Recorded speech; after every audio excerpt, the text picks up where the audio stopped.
Tempo clemente, iniziative apprezzate dai visitatori, aziende gratificate dall'afflusso dei turisti che pur in pandemia hanno frequentato numerosi il centro di Belluno durante le festività natalizie. È di grande soddisfazione per l'amministrazione comunale il consuntivo del Natale 2021-2022. Il bilancio di questo Natale è sicuramente positivo. L'Agrinatale, ovvero il mercatino organizzato da Coldiretti con i produttori locali, agricoli e artigiani, è stato un successo.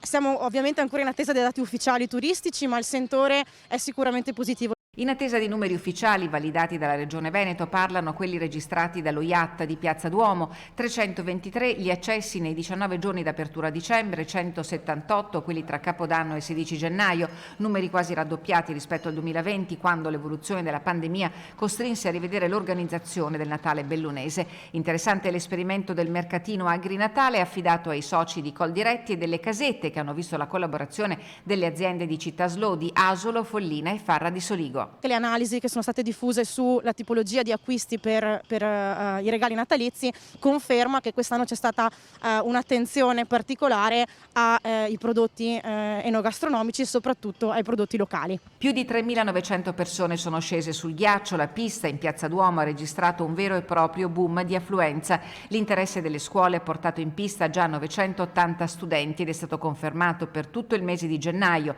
con prenotazioni tutte le mattine fino a fine mese.